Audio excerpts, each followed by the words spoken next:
Russia's full-scale invasion of Ukraine is in its third year, and the costs to Ukraine are mounting. A UN-backed study estimates the cost of rebuilding Ukraine will be nearly $500 billion over the next decade. The most heavily impacted sectors are housing, transport, industry, agriculture, and energy. So who should pay this astronomical bill? Well, depends on who you ask. Ukraine wants the West to use seized Russian assets, but Western nations are divided on whether such a move is even legal. Pierre Heilbronn is Special Envoy of the French President for Ukraine's Relief and Reconstruction. It's good to meet you, sir. Thank you for coming in. Well, thank you very much for inviting me. I'd like to get to the cost of rebuilding Ukraine in just a second, but first I want to get your assessment on the state of the war, because that's got to be dealt with before the reconstruction can be dealt with. We're seeing ammunition shortages, a slow flow of aid. How concerned are you right now about the state of the conflict? We are certainly mobilized. I wouldn't say concerned, because I think what is needed is really action. On the military side, we have to be a little bit cautious about also all the narrative saying, you know, the army is at the end of what it can do in the country. I think we sometimes underestimate or don't remind ourselves about the great victories which were in fact won by the Ukrainian army, obviously regaining half of the territories which were invaded by Russia, obviously inflicting heavy losses to Russia in the Black Sea. But obviously we are at a time where we have to provide more ammunitions to equip ourselves on the industrial capacity to support sustainably Ukraine in the next months and years. And I think I'm always optimistic, because I think a lot rely on our own capacity, our own willingness to provide that aid.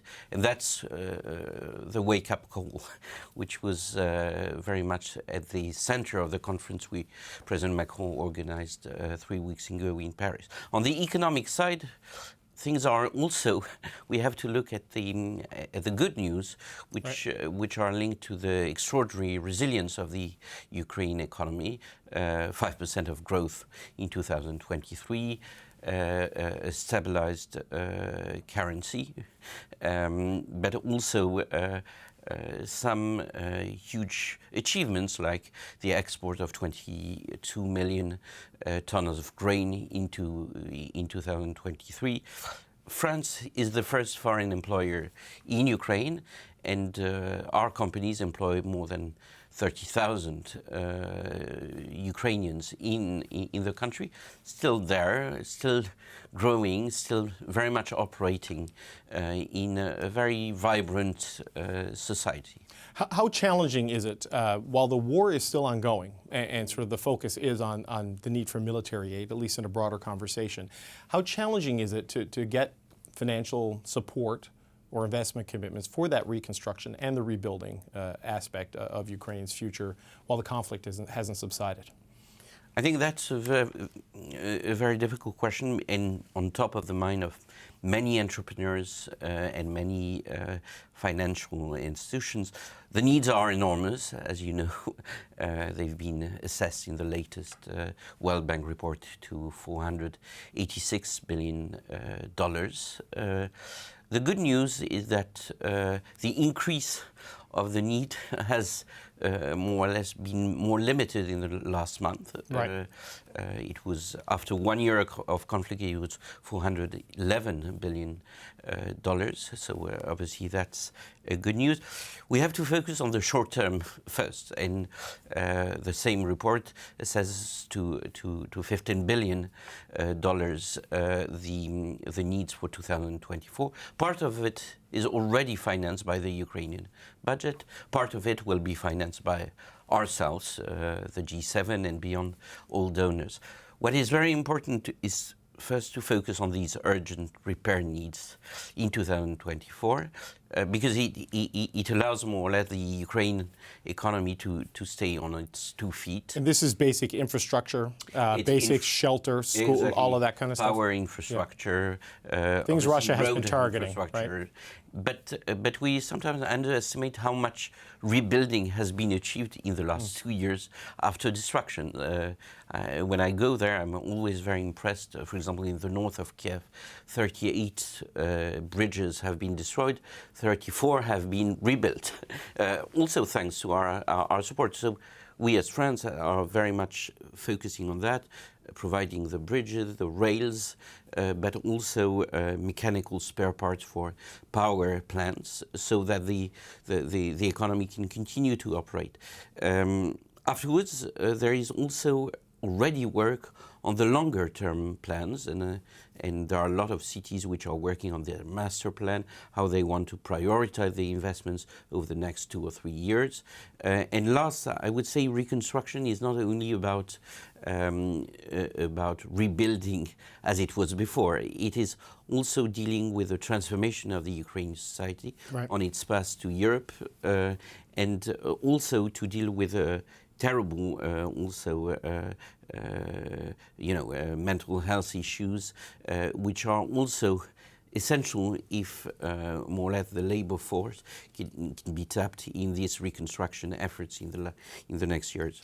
Yeah, they also have to deal with the loss of a lot of men, in particular, of working age, the abduction of children out of the country. There's a massive societal rebuild that has to happen. I wonder, sir, where do you see the assets of the Russian state that are frozen internationally fitting into this? I know this is a topic of some debate in the G7. Our finance minister, Chrystia Freeland, a staunch supporter of Ukraine, her and Janet Yellen are in favor of this. I've seen Bruno Le Maire, your minister, saying these assets should not be seized for this purpose. Why not? If Russia is responsible for this and its assets are there, why not take them and use them to clean up? I think there is no debate on the moral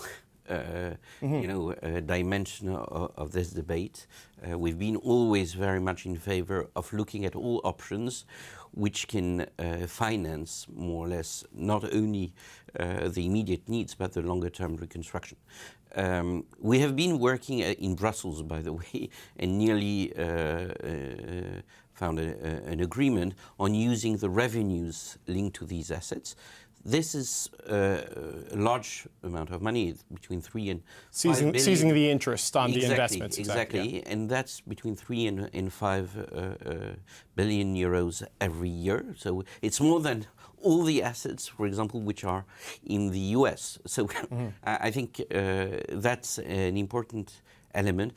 Obviously, we have the concern of finding also legally sound and proved solutions.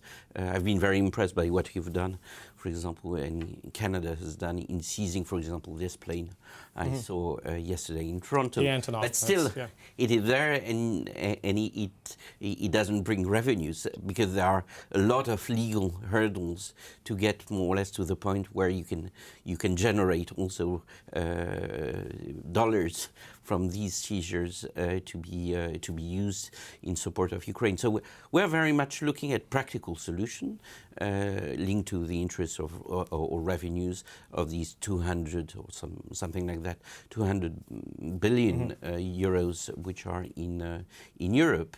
But we will look at all possible solutions, which at the same time as more or less countries which abide by the rule of law are legally sound. Yeah, no, and look, and I get that challenge. I know the concerns that if this is done, maybe some emerging economies might pull their assets out of Western banks and cause a run on the financial system in that way, or there could be retaliatory seizures.